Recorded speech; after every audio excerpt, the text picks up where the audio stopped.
It's dogfight time, but instead of Android versus Android, this time around, it's BlackBerry versus Android. How's it going, guys? I'm Aaron Baker from PhoneDog.com, and you guessed it, I got the BlackBerry Z10 up against the Google Nexus 4. This is as purely Google as you can get. This is obviously as purely BlackBerry as you can get. It's stock. It's pretty much awesome on both counts, at least the fanboys think so. And it's going head-to-head in a dogfight comparison. Which one's the best in terms of performance, specs, features, and all-around usability? It's part one of a dogfight battle, and it starts right now.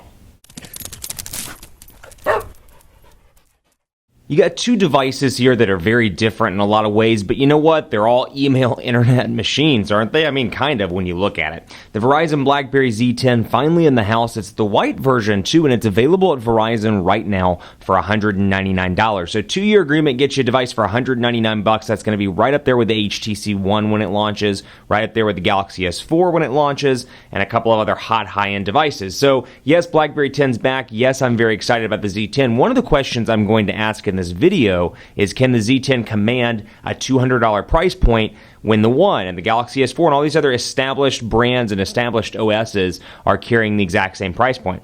We'll find out in the video. Then here's the Nexus 4, and unlocked starts at $299 for the 8GB version. 16GB is going to set you back $349. Both of those versions through Google Play and through Google's website and through T-Mobile and select instances. Now, specs-wise, you got some nice specs on both of these devices. You got a 1.5 gigahertz dual-core Snapdragon S4 CPU over here. You got a 4.2-inch HD display, so a little bit smaller than what we're seeing on the Android devices. This is just a bit larger than the iPhone 5, 4.2 inches, a nice sweet spot for a lot of people that think 4.7, I mean, my tweet stream blows up on a regular basis with, hey, I hate 5 inches, it's too big. Hey, I hate 4.7 inches, it's too big. Well, for you, this is going to be a great device, at least just from a screen real estate perspective.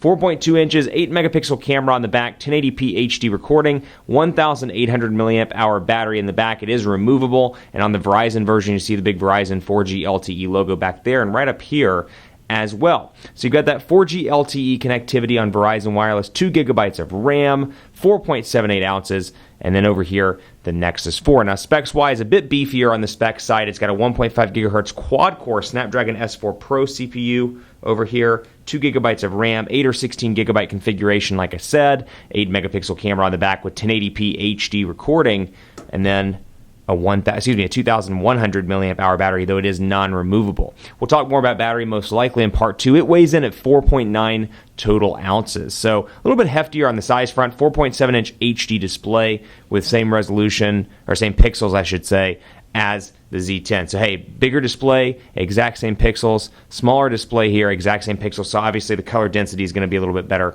over here on the BlackBerry Z10. So overall, from an image perspective, I would give a slight display edge to the Z10. But let's dive right into the dogfight. Before we go too far, special thanks to our partners at Best Buy Mobile for giving us devices like the Z10 and like the Nexus 4 for use in our One Paw Bandit giveaway, which is our free giveaway game on the site. When you walk into Best Buy Mobile, you'll walk out working. They'll get your email, your contacts, your web, BBM, all that stuff set up. So when you walk out the door, be it with BBM, be it with Nexus 4, Android 4.2, whatever version of Android or whatever device you get, you will walk out working and be ready to go. So here are the devices, very different, like I said, in a lot of different ways, and this one kind of preserves that industrial look and feel of BlackBerry. You've got your volume rocker on the side, along with a voice command key, whereas over here all you have is a power button. Then over on the left-hand side of each one of these devices, volume rocker over here, micro USB charging port, HDMI port over here, and then 3.5mm headphone jack up top on both with the power button up top on the BlackBerry Z10. So you've got that front-facing camera on both of these devices, camera in the rear, as you would expect on both of these devices, and there they are right back up here in the front. So a little bit different, from an overall look and feel perspective. This is very much a glass and kind of, not metal, but glass and just premium materials look and feel here. Now the downside is, you drop this thing, it's probably going to break, and you drop it hard enough, it's most likely going to break because of the glass in the back. Because at least this version is the flat version without the little nubs at the bottom. So when you drop it, it is straight onto the floor or straight onto the surface that you drop it on. Glass in the front here, obviously glass in the front here in front of the display, but a little bit more durable in terms of construction and overall feel over here. I feel like I could drop this device and it wouldn't break as easily as the Nexus 4, but again, just a hypothetical thing over here. Now, Android 4.2.2 over here, Jelly Bean, the latest version, it's a stock version as well, so no manufacturer installed user interfaces. Over here, BlackBerry 10 as well, so you got BlackBerry 10 over here, fantastic look and feel, can't beat your BlackBerry 10 OS on this device. So you know what, the Q10 is going to have it, the Z10 already has it, and it's a dramatic difference all around for BlackBerry. So you've got, of course, BBM over here, and the big key point, I should say, is a BlackBerry Hub. So as you can see, it brings in Hub, notifications, BBM, text messages, Gmail, all your kind of social media stuff and text messages and Gmail and Hub and all that stuff, brings it right over here onto the left-hand side. So for example, I can see Gmail if I want to. I can scroll through and see everything in the Hub, so I can see all these BBMs. I actually put the BBM pin on a video a couple of days ago, so you see all these BBM people that have messaged me back and forth, and I wish I had more time to respond to everybody. But you got the BlackBerry Hub here. You can obviously access Twitter, Facebook, and Gmail through there, through the search, or I should say through the kind of file architecture system, whereas over here, BBM, text messages, Gmail, Facebook, Twitter, and then calls all in one place. And of course, like I said, you can itemize based on what you want to see. So BlackBerry Hub's really nice, and of course I can swipe right back. And here it's kind of like a cards-based thing, kind of a playbook, or I should say kind of a play from the WebOS playbook with your cards over here, and then you got just swiping to get your applications and more. There's no back button, so compare it to something like Android 4.2.2 with on-screen back, home, and recent application buttons. Now granted, this does have a quad-core processor, so at least for me in day-to-day use, I do find this to be a little bit faster all around. I have had this one hang up a little bit. Actually, I should say I've had both of them hang up, but I see more issues with the BlackBerry Z10 and overall speed. That said, much better than anything BlackBerry's ever produced, but still every now and again I see a slowdown, but you can expect that frankly on any device. You got your cards here. When you want to get rid of them, I want to close New York Times, I can do so, but I can just keep applications open as you see here and swipe right up when I'm done, for example, and go ahead and cancel. Let's go out. Newsstand.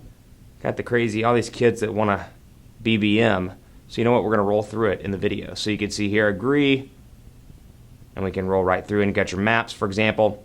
And I can have all my applications running in the background, so you can see right there. So Wall Street Journal opening up if I want to. And then out of the box over here, you do get some Verizon pre-installed applications. They can be removed. My Verizon Mobile, Backup Plus, Box, Connect to Dropbox, Print to Go, Smart Tags, a bunch of different BlackBerry stuff as well. And we'll talk more about kind of the revamped maps and all the stuff that BlackBerry 10 brings to the table. Now, over here, stock version of Android, and it's not a carrier-based device, so no carrier installed applications. What you do get is all the different Google applications. Chrome out of the box, Currents out of the box, and then you get some other stuff. Google Plus integration, of course, Google Play Store integration, then you get Twitter, of course, which I've downloaded, and then more. So you get your apps and widgets right here. In 4.2.2, take a look at the Nexus 4 full review if you want to see what it does, but it brings a bunch of new stuff to the table, including this little feature I'm particularly fond of where I can swipe back and forth and easily access stuff without actually unlocking the device. So I want to see a preview of my text messages. I can look right here. And I'm not actually unlocking it. I'm just getting all this stuff from the menu itself. I find this widget to be particularly useful as well. It shows me the weather, shows me that it's going to rain and thunder, and it's 46 degrees, my emails, and then of course quick access to the camera as well from there. So all of that without having to unlock the device itself. Now the unlock screen over here on BlackBerry 10 looks like this. You can see I have 13 BlackBerry messages, 1 Facebook message, 4 notifications, 23 Twitter messages, 48 emails on this particular device. So again, a little bit of a difference, and I do like the fact that I can actually do this stuff without unlocking the device. So I can, for example, go into messaging and click directly into messaging if I want to, and go to my text message thread, which I was doing earlier between these two devices. So we'll scroll right back over here, for example, and let's say compose, and I can compose between all my different stuff here. Facebook if I want to, Gmail, text messages. But then if I want to go into specific stuff, I can go to text messages, and I can say there's my text message thread, and I can go right into it. So just to give you a preview of what both of these look like, here's the BlackBerry Z10 keyboard. Here's the Nexus 4 keyboard. Obviously more screen real estate over on the Nexus 4, but like I said earlier in the video, the colors look great over here on the Z10. Really a clean look, and of course portrait to landscape transitions nice and easy, and definitely the best BlackBerry keyboard I've seen all around. So I can say the quick brown fox is happy that it is, and you can see the autocorrect. And also you're seeing words pop up and you're probably thinking to yourself, what is this? Well, you know what? I can continue to go through and have it auto-predict night, 2, and I just swipe up and it auto adds that word. So happy Wednesday night to be delivered. Over here, portrait and landscape, nice and quick. Again, stock version of Android, and this is the Android 4.2 keyboard, which does have a swipe-like mechanism built in, but I can use hunting and pecking if I want to. Quick Brown Fox is happy that it is Wednesday. Jerry there, the Quick Brown Fox, is happy that it's Wednesday. But again, swipe-like functionality if you want to use that, and of course you can turn that off if you see fit. Stay tuned for part 2. We'll talk about web browsing, speed tests, and more. It's a BlackBerry 10 versus Android, Z10 versus Nexus 4 dogfight battle, and it will continue after the break in part 2.